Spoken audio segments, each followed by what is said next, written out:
Nah, gerhana pada zaman Nabi menimbulkan rasa takut dan kekhawatiran sehingga dianjurkan memperbanyak ibadah. Ya. Nah, hikmah di balik hadis ini, saat terjadi fenomena alam yang besar ini, kembalilah pada Allah. Tidak panik atau mengaitkan dengan hal-hal yang mistis. Menjadikan peristiwa tersebut sebagai momen introspeksi dan dalam ibadah kita. Ya. Yang keempat, kaitan dengan hadis sebelumnya, hadis ini melengkapi hadis sebelumnya. Gerhana bukan karena kematian seseorang, tetapi ya menjadi peringatan dari Allah Subhanahu wa taala. Bahkan dalam sebuah riwayat tentang akidah ya. Ketika mendekati kiamat itu akan terjadi banyak gerhana. Hampir mungkin setiap tahun. Ya. Bisa 2 kali. Ini menjadi bagian tanda-tanda kiamat. Kita akan mengaitkan iman kita, oh kalau kiamat itu begini nanti gelap. Ya, gelap gulita. Ya. Maka respon yang terbaik adalah dengan sholat, doa dan zikrullah. Hadis yang berikutnya ini, anna Nabi SAW jahara fi sholatil kusuf bi qiraatih. Dalam bacaan sholat gerhana, baik itu bulan atau matahari, itu dijaharkan. Dikencengin bacaannya, fatihahnya, surahnya, ya, dan seterusnya itu. Kemudian sholatnya itu Pak, 2 rakaat dengan 4 kali ruku. Wa arba'a sajadatin dan 4 kali sujud ya. 2 kali sujud di rakaat pertama, 2 kali sujud pada rakaat yang kedua. Wa fi riwayatin lahu fa ba'asa munadiyan yunadi as-salatu jami'atan. Datanglah untuk sholat berjamaah. Ini kan isyarat dalam sholat yang tidak ada azan dan iqamat. Jangan kita menyimpulkan bahwa ketika di sholat tarawih ada Bilal ya. Sallu sunat tarawih jami'ata rahimakumullah. Ini adalah amalan yang menyimpang dari sunnah. Enggak Pak. Kesimpulannya bahwa sholat yang tidak ada sunnah azan dan iqamat diganti dengan as-salatu jami'ah. Antum nanti ketika berada di Masjidil Haram, Mekah dan di Masjid Nabawi ya. Setiap habis sholat 5 waktu itu ada pengumuman. As-salatu alal mayyiti jami'ata rahimakumullah. Kenapa? Ini supaya jamaah paham. Ini sholat apa? Kok habis subuh ada sholat gitu? Ternyata sholat jenazah. Ya. Jadi Bilal itu penting, ya penting. Penting Pak. Karena mungkin ada makmum yang telat ya, terlambat dia itu. Kita ini lagi mau sholat witir kan ya. Ketika ada Bilalnya, sallu sunatal witri rakaataini atau salah rakaatin, dia tahu, oh saya menjadi makmum tapi sedang sholat witir yang dilaksanakan gitu. Nah ini hadis penjelasannya adalah sholat-sholat yang tidak ada azan dan iqamatnya itu digunakan as-sholatu jami'ah. Ya. Penjelasan poin per poin ini sangat penting. Jahara fi sholatil kusuf, membaca Al-Fatihah dan surah dengan suara yang dijelaskan atau dikeraskan. Walaupun sholat ini dilakukan di siang hari Pak. Ya, kan kalau saat zuhur nggak boleh kita menjaharkan. Nah, kalau terjadi di siang hari mau jam 1 atau jam 4 sore gerhananya, tetap itu dijaharkan. Ya. Ini berbeda dengan sholat zuhur asar yang biasanya itu pelan bacaannya. Arba rakaatin fi rakaataini maksudnya bukan jumlah bilangan rakaat. Kata rakaat di sini adalah ruku. Ya, ingat. Kok 4 rakaat? Bukan. Sholatnya tetap 2 rakaat, cuman rukunya ada 4. Ya. Rinciannya, rakaat pertama ya, berdiri baca Al-Fatihah, kemudian surah, ruku yang pertama. Berdiri lagi, baca lagi Al-Fatihah dan surah, kemudian ruku yang kedua. Rakaat kedua sama seperti yang pertama. Wa arba sajadatin, sujudnya 4, ya 2 di rakaat pertama, 2 di rakaat yang kedua. Seruan as-salatu jami'ah dalam riwayat lain disebutkan as-salatu jami'ah, ya. As-salatu jami'ah. Mari berkumpul untuk sholat berjamaah. Ini menunjukkan sholat kusuf dianjurkan berjamaah, tidak memakai azan dan iqamah seperti sholat wajib, tapi cukup dengan seruan as-salatu jami'ah. Hikmah dari hadis ini memberi kita pelajaran. Satu, tata cara kusuf itu berbeda dari sholat biasa. Dianjurkan bacaan panjang, rukunya lama, khusyuk dan penuh penghayatan. Dilakukan berjamaah agar umat bersama-sama mengingat Allah Subhanahu wa taala. Kemudian hadis yang berikutnya dari Ibnu Abbas radhiyallahu anhuma, ini ternyata Rasulullah melakukannya dengan cara yang lama, Pak. Baca surahnya panjang, ya, bahkan dikisahkan di hadis ini itu seukuran membaca Al-Baqarah semua. Ya, kalau jadi makmum di belakang Nabi kita berat banget nih ya. Ya. Wa ruku'an tawilan, rukunya pun lama, ya. Rukunya lama, bacaan surahnya lama, ya. Tetapi ketika sudah ada sujud, itu rakaat berikutnya harus lebih pendek. Ini semua sholat, subhanallah. Saya membaca syarah Bulughul Maram, yaitu Subulus Salam oleh Imam As-San'ani, yang menulisnya itu beliau. Kenapa kita coba dah kita teliti qobliyah subuh. Qobliyah subuh 2 rakaat. Rakaat pertama kita baca Al-Kafirun. Rakaat kedua Al-Ikhlas. Al-Ikhlas lebih pendek daripada Al-Kafirun. Kenapa? Karena kita di rakaat pertama ada sujud kan 2 kali. Jadi setiap rakaat yang ada sujudnya itu harus lebih pendek keduanya. Antum kalau jadi imam harus paham ini. Jangan rakaat pertama itu bacanya pendek, rakaat kedua lebih lama. Ya. Ini imam yang tidak paham fikih ibadah salat berjamaah. Apa penyebabnya? Karena sudah ada sujud yang kita lakukan. Ya. Rakaat pertama ketika sujud, ya itu sujud yang menjadi rakaat berikutnya itu lebih pendek bacaannya. Ya. Nah, sama dalam salat gerhana begitu. Ya. Mana umum hadis ini, Nabi melaksanakan salat dengan bacaan yang sangat panjang, ruku dan berdiri juga sangat lama hingga gerhana selesai. Setelah itu Nabi berkhutbah kepada para sahabat. Qiyaman tawilan nahwa min qiraati suratil Baqarah. Ya. Nabi SAW berdirinya sangat lama, seukuran membaca surah Al-Baqarah. Ya. Kalau kita mau udahlah, surah apa Pak? Al-A'la sama Al-Ghasyiyah. Ya. Karena kalau dipanjangin kesian yang belum terbiasa ya. Kalau sahabat kan memang level ibadahnya itu sangat tinggi ya.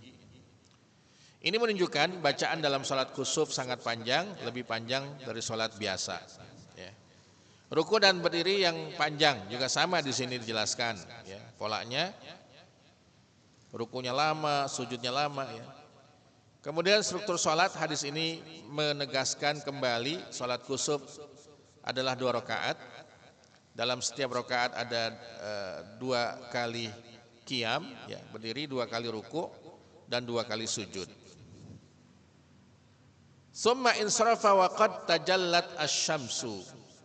Nabi SAW selesai saat matahari sudah kembali normal. Jadi jangan pulang nih, tetap di masjid. Ini sejadah ditaruh di kepala ya. Pulang dia. Karena kan matahari itu enggak enak ya. Sinar matahari itu. Ini sesuai dengan tuntunannya, salat dilakukan sampai gerhana itu selesai. Fa khataban nas, berarti ada khutbah. Iya. Antum harus paham ini, salat sunnah yang ada khutbahnya itu apa? Id. Salat Id ya. Salat kusuf sama salat istisqa. Itu ada tuh. Salat minta hujan, ada ininya, ada khutbahnya ya. Nah, apa isi khutbahnya? Isi khutbah itu yang disunahkan mengingatkan tentang kebesaran Allah Subhanahu wa taala. Mengajak untuk taubat, doa, bersedekah ya. Jadi pas kita datang ke masjid, masukkan ke dalam kotak amal itu infak kita yang terbaik. Memang ini yang Nabi lakukan ya. Salat, berdoa, kemudian bersedekah. Samani raka'atin fi arba'i sajadat. Dalam riwayat Muslim, 8 ruku dalam 4 kali sujud. Sujudnya masih dibagi 2 ya, 2 jadi 4. Ini 8 kali ruku, Pak. Gimana coba mengamalkannya? Berarti Al-Fatihah surah Sami Allahu liman hamidah. Ya. Ini 8 ruku dibagi 2, berarti 4 dia.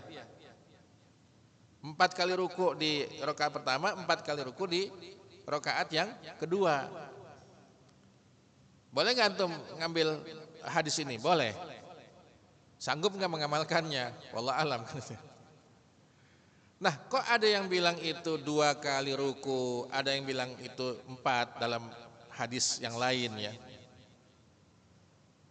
Ternyata sesungguhnya ini keberagaman di dalam tata cara sholat gerhana. Bisa jadi mungkin gerhana itu terjadi 2 jam lamanya. Pasti kalau rukunya sampai 4 kali itu setiap rakaat itu akan lama. Ya intinya silakan saja pilihlah. Tetapi dalam pandangan ulama secara ashah, yaitu pendapat yang kuat, termasuk Imam Syafi'i dan juga Imam Hambali, yaitu 2 kali ruku. 2 kali ruku, 2 kali baca Fatihah, ya. Berikut dengan surah setelah Al-Fatihah itu 2 kali. Itu yang paling kuat pendapatnya. Maka ini yang umum dilakukan, termasuk di sini. Imam As-San'ani itu dalam kitab Subulus Salam menyebutkan ada 4 cara sholat gerhana. 1, 2 rakaat, dan setiap rakaat ada 2 kali ruku. Ini Imam Syafi'i, Imam Al-Lais, Imam Ahmad bin Hambal, dan beberapa imam lainnya memilih pendapat ini. Ibnu Abdul Bar berkata, ini adalah pendapat yang paling kuat. Lihat Pak, kalau dinilai kesohihannya ini yang paling sahih. Sedangkan riwayat yang lain tergolong lemah. Ya. Antum dalam fikih ibadah mau pakai yang sahih atau yang lemah? Harus memilih. Yang sahih kan gitu. Tapi bukan berarti itu nggak boleh dilakukan dengan bilangan tadi 4 kali ruku itu. Ya. Jadi 4 kali ruku otomatis membaca Fatihah berapa kali? 4 kali. Ya.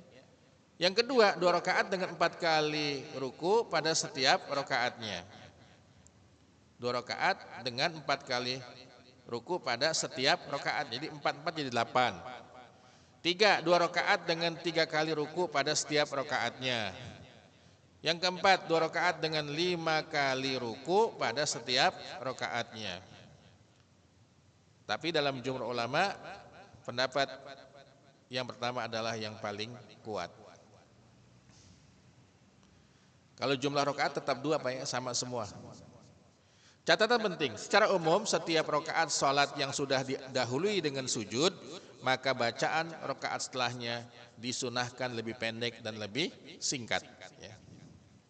Hikmah dari hadis ini adalah, hadis ini menunjukkan bahwa salat kusuf dilakukan dengan sangat khusyuk dan lama, bukan salat yang cepat. Mengandung 1, renungan, rasa takut pada Allah, kemudian kesadaran akan kekuasaannya Allah Subhanahu wa taala. Hadis dari Jabir radhiyallahu anhu, shalla 6 raka'atin bi 4 sajadatin. Dalam riwayat Imam Bukhari, ya, dari Jabir radhiyallahu anhu, beliau salat 6 ruku dengan 4 sujud. Gimana nih Pak memahami hadis ini? 2 rakaat tetapi rukunya ada 6. 6 dibagi 2 berarti 3 kali 3 kali kan gitu rukunya. Nah, kalau 3 kali ruku berarti kan Fatihahnya jadi 3 kali ya. Lebih panjang ya. Abu Daud dari Ubay bin Ka'ab, shalla faraka khamsa rakaatin wa sajada sajdatin wa fa'ala fis saniyah misla zalik. Subhanallah lebih banyak lagi. 5 kali ruku pada setiap rakaatnya. Antum sanggup baca Fatihah 5 kali? Ya, panjang banget ini. Ya. Kesimpulannya adalah apa? Silahkan kita memilih.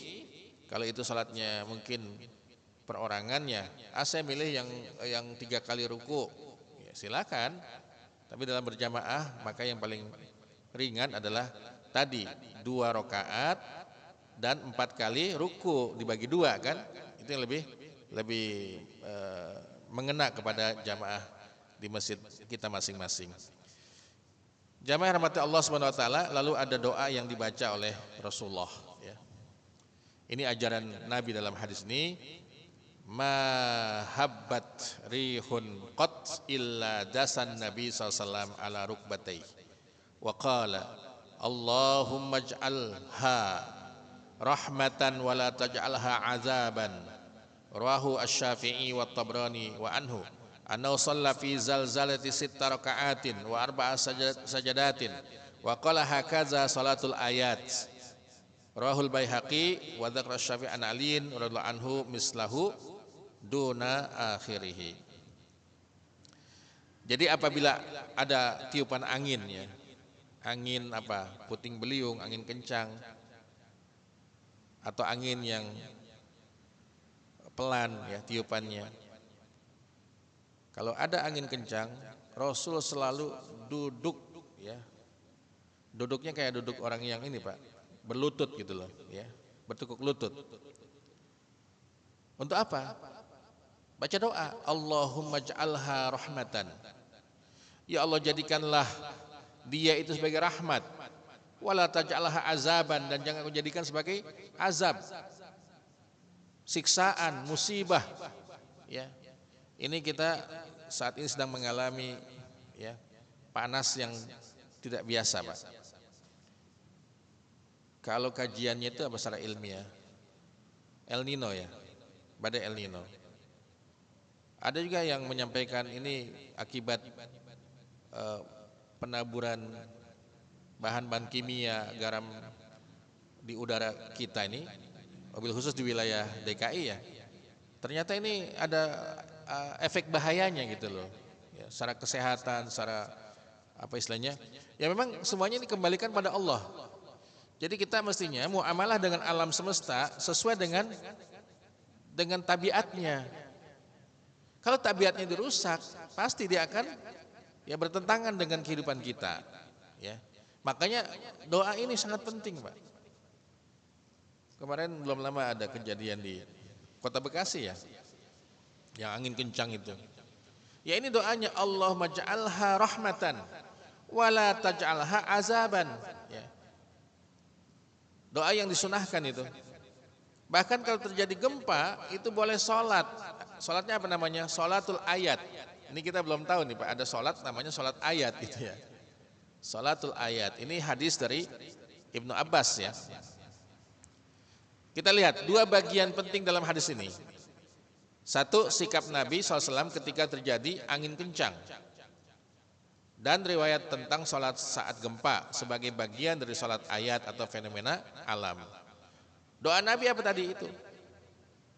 Tidaklah angin bertiup kecuali Nabi SAW berlutut dan berdoa, ya Allah jadikanlah ini rahmat dan jangan kau jadikan sebagai azab.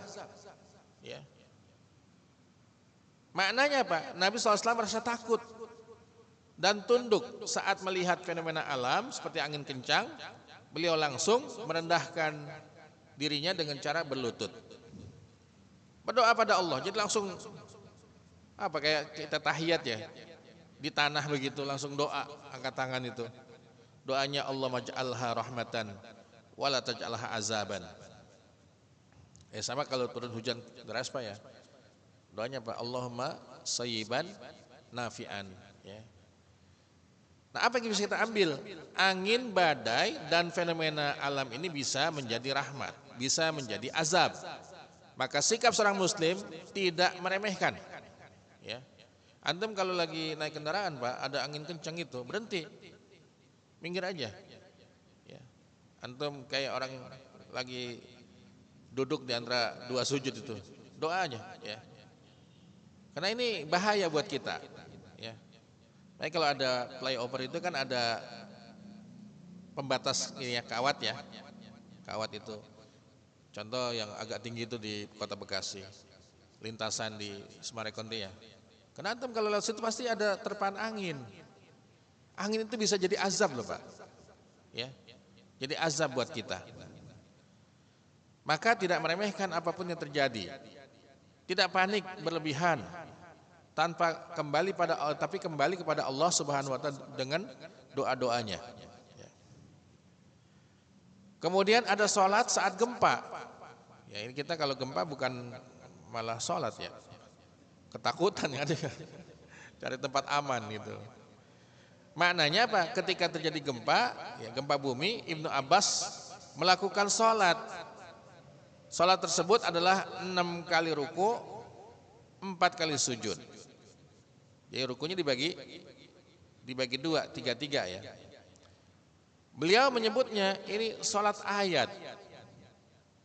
Sholat karena tanda-tanda kebesaran Allah Subhanahu wa taala. Jadi kalau antum ditanya emang ada sholat ayat? Ada, ini dalam kitab Bulughul Maram ada ya. Siapa perawi hadisnya? Ibnu Abbas. Ibnu Abbas. Yang dimaksud sholat yang dilakukan saat terjadi fenomena alam yang besar ini adalah gerhana, gempa bumi, angin kencang, kejadian luar biasa lainnya. Kalau tadi sebabnya adalah gempa, ya gempa bumi. Apapun, ya termasuk angin badai, ini boleh kita melaksanakan sholat 2 rakaat dengan 3 kali ruku, dinamakan dengan sholat sunnah ayat. Ya. Saya aja baru tahu ini Pak, yang tahu itu sunnah taubat, sunnah hajat ya. Salat sunnah apa lagi? Rawatib, ya, salat sunnah duha. Ternyata di dalam riwayat ini ada namanya salat ayat ya. Nah, dengan begini antum ketika melihat orang salat, ada gempa bumi, ada angin kencang, antum jangan menyalahkan. Itu salat apa dia? Ya. Dia sedang salat namanya salat ayat. Tujuannya apa? Mengingat Allah, memohon perlindungan, kemudian bertaubatlah pada Allah Subhanahu wa taala. Catatan penting dari ulama ya, hadis tentang salat gerhana kuat dan disepakati. Adapun salat saat gempa, angin kencang tidak sekuat riwayat tentang gerhana ya. Sehingga pendapat ulama sebagian seperti Imam Syafi'i membolehkan salat ayat. Membolehkan salat ayat. Sebagian lain cukup doa saja, istighfar saja, tanpa ada salat khusus. Ya, antum kalau pegang pendapat Imam Syafi'i boleh, karena beliau termasuk yang membolehkan di sini. Ya dua-duanya amal ibadah Pak, semuanya ibadah kan, doa ibadah, salat juga ibadah. Ya. Hikmahnya apa dari hadis ini? Hadis ini mengajarkan Nabi SAW sangat peka terhadap tanda-tanda alam. Kita pun harus ngikutin ya.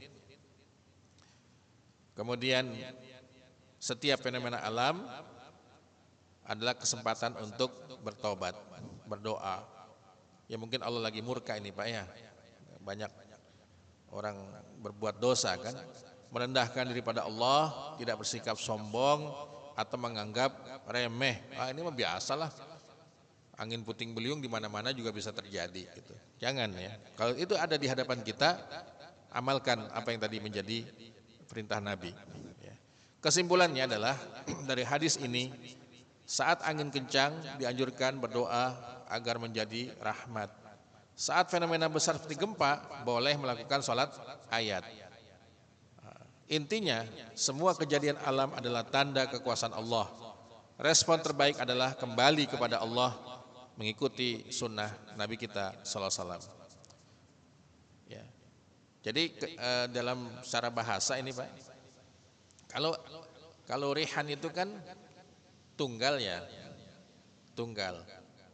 Ya, jamaknya apa? Eh, kalau dalam bentuk jamak itu rahmat. Oh, dalam bentuk tunggal dia itu azab bisa jadi. Ya. Contoh di Al-Qur'an apa? Rihan sorsoran atiyah. Rihannya itu bentuknya apa? Mufrad, tunggal. Maka jadi azab. Kaum apa Pak? Kaum Ad ya. Yang angin itu seperti gumpalan lebah. Kayak lebah ngegumpal pasti masuk ke hidung atau ke mulut. Masuk melalui hidung, keluar dari lubang belakang. Itu kencang banget muter dalam perut itu Pak. Makanya sorsoran, rihan sorsoran atiyah. Jadi analisis secara bahasa, kalau kata angin itu di dalam Quran atau hadis dalam bentuk tunggal, itu adalah azab. Tapi kalau bentuknya jama, ya, itu maknanya rahmat dari Allah Subhanahu wa taala, ya. Karena dia bisa berubah. Ya, kencang dikit lagi panas enak, ya. Pagi-pagi pelan enak. Itu namanya angin kasih sayang. Kemudian kita lihat secara sains nih Pak. Ini penting, saya menambahkan di sini.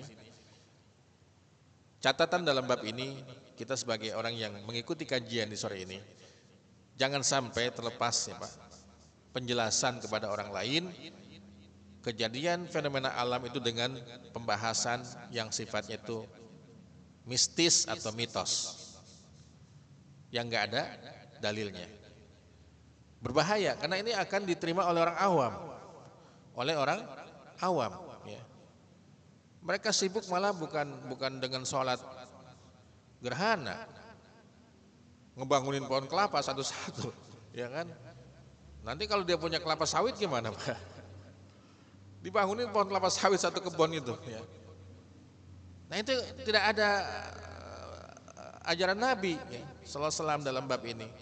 Maka secara sains istilah gerhana disebut dengan, kalau matahari namanya solar eclipses, kalau bulan namanya lunar eclipses. Kata eclipse ini sering dipakai dalam astronomi untuk menggambarkan peristiwa ketika satu benda langit menutupi cahaya benda lain. Sehingga gerhana menggunakan kata eclipses. Ya. Kalau full eclipses total, kalau half setengah itu adalah setengah gerhana. Kalau setengah biasanya lebih cepat, yang lama itu total eclipses. Ya. Gerhana matahari terjadi ketika bulan berada di antara bumi dan matahari, sehingga cahaya matahari terhalang dan bayangannya jatuh ke bumi. Jadi tiga planet ini ya beririsan gitu Pak posisinya. Terjadilah ya halangan cahaya sehingga gelap bumi ini. Prosesnya satu, bulan mengorbit bumi. Pada fase bulan baru posisi bulan bisa sejajar dengan matahari dan bumi. Yang ketiga, bayangan bulan terbagi menjadi, istilah dalam ilmu fisika ada atau astronomi ada umbra, bayangan inti ini gelap total, kemudian penumbra adalah bayangan yang sifatnya itu hanya samar-samar saja. Ya. Nah, jika kamu berada di area umbra, terjadi gerhana matahari total. Jadi di penumbra gerhana itu sebagian. Ada dua kemungkinan, ya, umbra atau penumbra dalam ilmu astronomi. Fenomena ini berkaitan dengan gerak orbit dan gravitasi. Ya. Bahkan gerhana bulan, catatan yang kedua secara sains, terjadi ketika bumi berada di antara matahari dan bulan, sehingga bulan masuk ke dalam bayangan bumi. Prosesnya 3 tahap juga terjadi saat fase bulan purnama, bumi menghalangi cahaya matahari menuju bulan, bayangan bumi juga punya umbra dan penumbra. Sama dua aspek ini. Antum kalau dalam baca ayat ya Pak, Syamsa itu kan nuron ya, nuron. Kalau bulan itu diaan, itu beda. Nuron itu produksi cahaya asli dari planet itu namanya nuron. Tapi diaan, cahaya bulan itu kan interaksi dengan atau pantulan dari matahari itu kan. Sampai dibedakan Pak. Makanya cahaya bulan itu nggak panas. Luar biasa kalau kita kaji fenomena alam ini. Ya. Dan kita diperintahkan untuk membaca alam semesta. Mana guidance-nya? Guidance-nya adalah Quran, itu aja. Kalau kita kembalikan Quran dipadukan dengan sains, itu iman kita akan kuat. Coba dah, ya. Daripada kita ngumpulin cerita mitos. Sampai kapan itu dongeng itu akan terus diwariskan? Kadang bulan tampak merah disebut dengan blood moon karena efek pembiasaan cahaya ya, di atmosfer bumi dijelaskan oleh hubungan yang namanya raylight. Ya, hamburan raylight. Apa itu maksud dengan kata ini? Adalah proses ketika cahaya menyebar terhambur ya oleh partikel-partikel yang sangat kecil seperti molekul gas di atmosfer. Konsep ini berasal dari hamburan raylight dalam ilmu fisika. Ini yang pernah belajar fisika langsung nyambung ini ya. Nah, itulah mungkin secara ilmiah bahwa dengan kemajuan ilmu pengetahuan gerhana itu sudah bisa diprediksi. Kapan terjadi? Dia itu half eclipses, setengah gerhana atau disebut dengan full eclipses. Ya. Kalau full pasti lebih lama durasinya. Baik, itu mungkin kajian kita terkait dengan tentang sholat gerhana ya, baik bulan atau matahari. Mudah-mudahan ini menambah ilmu kita tentang hadis-hadis yang berkaitan dengan hukum fikih ibadah, dan nanti ke depan mungkin akan ada fikih muamalah tentunya. Saya berikan waktu sebagaimana biasa kita berikan waktu untuk diskusi dan tanya jawab. Falyatafadhal masykuran.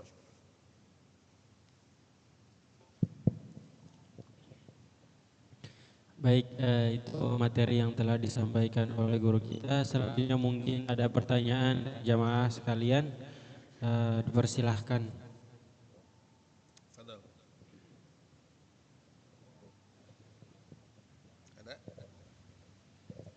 Ya, Assalamualaikum warahmatullahi wabarakatuh. Assalamualaikum. Mungkin mau mengkonfirmasi sedikit, Ustaz. Jadi tadi kalau gerhana ini kondisinya kalau kita melihat kita disunahkan, kalau tidak melihat secara langsung tidak disunahkan, seperti itu, Ustaz. Iya. Iya.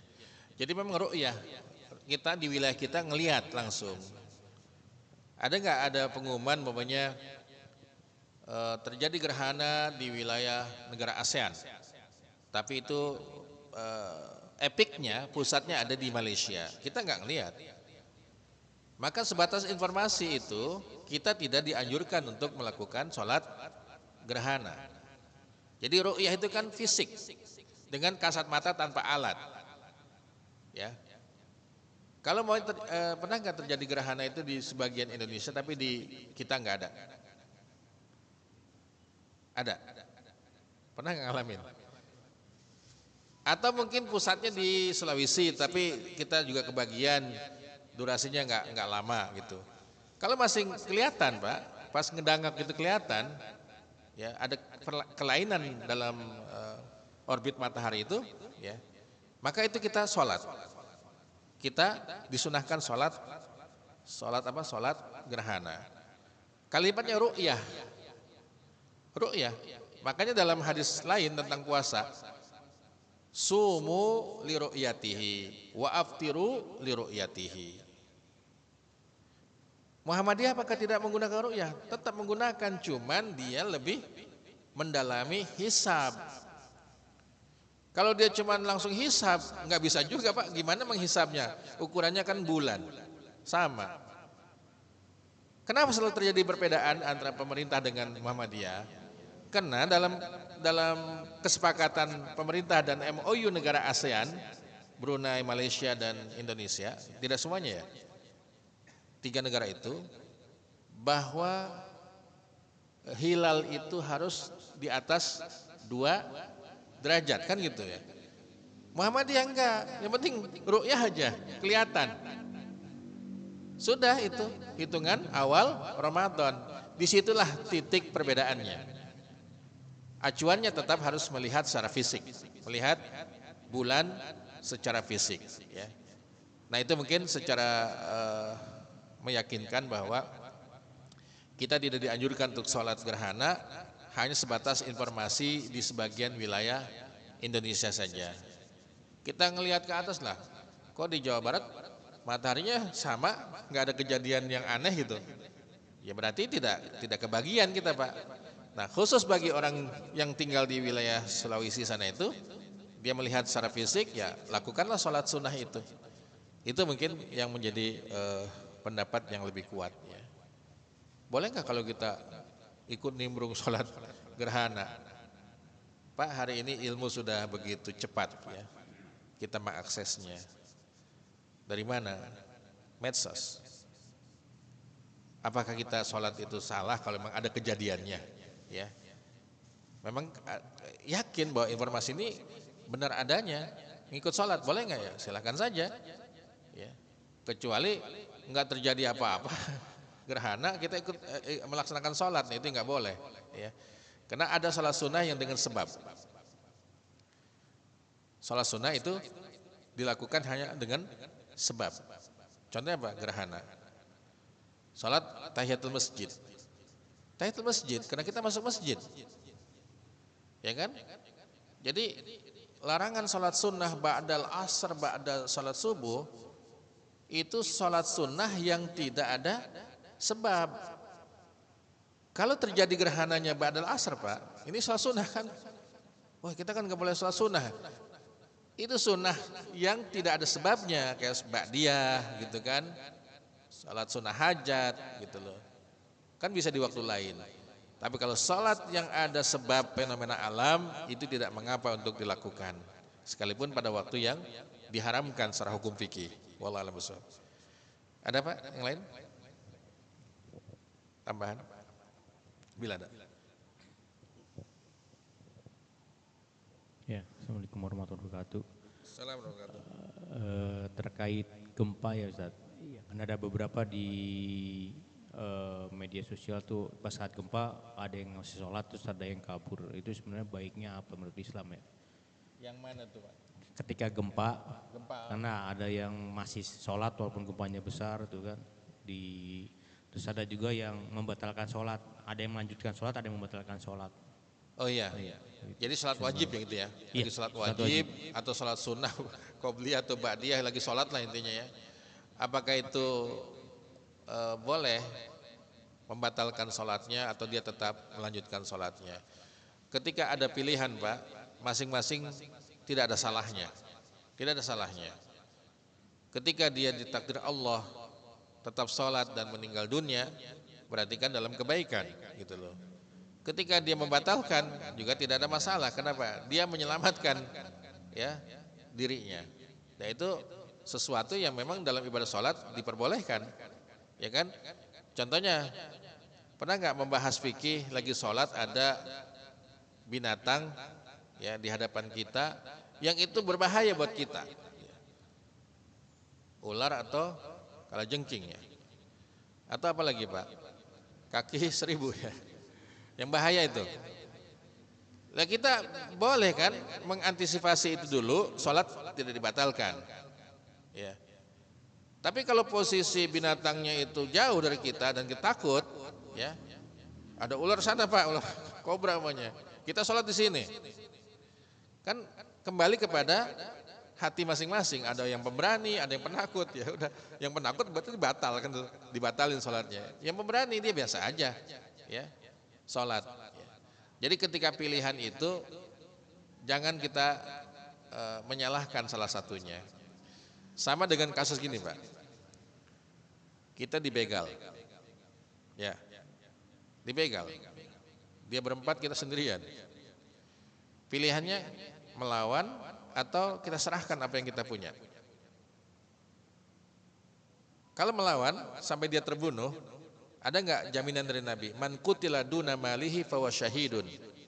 Barang siapa yang terbunuh dengan mempertahankan harta miliknya itu syahid. Tapi dia mengalah, ya. Kalau harta mah masih ada stoknya gitu. Tapi kalau nyawa nggak ada stoknya gitu. Udahlah, saya milih selamat. Itu pun tidak salah Pak. Jangan disalahin, oh kamu penakut, pengecut. Lawan aja, kita kan pada posisi yang benar. Ya betul, dua-duanya nggak salah juga gitu loh. Yang satu ngelawan, ya terbunuh, syahid. Yang satu, biarlah dunia mah nanti bisa dicari lagi. Itu pun sikap yang tidak disalahkan dalam pandangan agama. Ya. Ketika pilihan itu menjadi penentu, masing-masing silakan saja memilih. Ada gempa, berapa Pak skalanya itu? Kalau 7,5 mah lumayan ya. Kayak terjadi di Jepang baru-baru ini itu. Lari juga kita Pak. Tapi kalau gempanya cuman apa ya? Efek ya. Efek ya, gempa dulu di mana? Cianjur kan sampai ke kita nih. Hentakannya yaitu kita paham lah mana itu efek ya, ada yang namanya epic center itu yang paling berbahaya. Saya ingat waktu kejadian gempa itu Pak di bawah kaki gunung Himalaya. Nanti saya lihat di Islamabad. Dahsyat. Itu sampai 8, berapa itu. Nah, saya lagi baca Pak. Lari saya, anak saya ketinggalan di dalam. Ya. Akhirnya kita ingat anak saya di mana nih? Ya, kita ambil itu. Ya. Jadi tetap kita berusaha untuk menyelamatkan, tetapi jangan panik kata Nabi kan ya, jangan panik. Semua itu kembali kepada Yang Maha Kuasa ya. Karena kematian itu ya sudah digariskan oleh Allah dengan cara apa kita akan meninggal dunia. Wallahu a'lam bishawab. Baik, sudah masuk waktu ya.